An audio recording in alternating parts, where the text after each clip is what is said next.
The next question comes from the grifter. Dear Dr. Perfidious, what is your personal favorite, the mind control ray or the freeze ray? Have you successfully built either? I find my freeze ray is quite fun for summertime shenanigans, but the mind control is much more useful year-round for collecting minions. Sincerely, the grifter. Hello, the grifter, or is it just grifter? Anyway, I find that in my lab, the two most frequently used rays are the heat ray and the freeze ray. For not only are they useful for just destroying matter in general, but they're useful for reheating leftovers or keeping a tasty beverage chilled.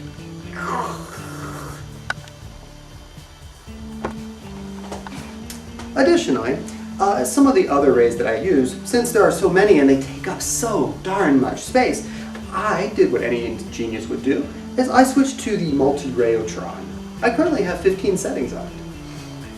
Some of them, like the vegetator, which are not used real frequently, are off on the one side of the dial. And then a few others. You mentioned the mind control ray. Well, that's erratic at best. You know, for instance, how when you have the magnetic pole fluxes and they start flipping when you turn the power on, and sometimes you get minds that control things, and cats are notoriously difficult to control anyway. You want me to make more aluminum foil balls? Okay. String. Yes, string. So let's just say that after an afternoon of making hundreds of aluminum foil balls and playing with string, I've temporarily halted research on the mind control ray.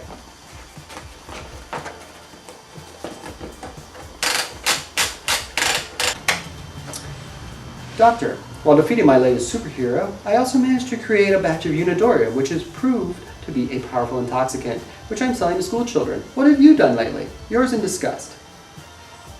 Well, you know, when leaving your name off of an email, you really aren't going to remain anonymous if you leave your email visible, Dr. Lightning. Anyway, congratulations on defeating your superhero. I'm glad to hear you finally overcame that little problem of yours. I'm sure that with all that electricity flying about, that incontinence can be quite the letdown. Let me just say that, frankly, you've reached a new low. I thought after your little truck stop webcam venture that you had done to finance your research that you had really struck bottom, but now you've proven me wrong. Frankly, intoxicating school children, considering all of the fun that can be had by injecting Unidorium into the troposphere of the sun, I mean, really. As for what I've been doing lately, I'm putting the finishing touches on the decaffeinator as well as the chlorophyll injectopods. I think that once again you will be curled up in the fetal position in envy. Bye, Doctor. The next question comes from Despairing Dave in Dallas. Dear Doctor, my mother-in-law is coming to visit me and she's a no-neat freak. Blah, blah, blah. What can I do to get my wife over her mother's issues and also not alienate her family? Well, Dave, what a refreshing question considering the ones I'm usually dealing with. Have you considered implanting your wife and or mother-in-law with cybernetic control devices? Well, I have a small quantity of nano squid that I'd be willing to part with, as well as remote control, so you can get the peace of mind you so obviously deserve. And we can work out a payment plan, say $29.95 a month, plus 6 months of indentured servitude as a minion. The work is easy, but you do have to watch out for the plague snails. They're not hard to keep ahead of, but you gotta make sure they don't sneak up on you. Anyway, get back to me, we'll talk.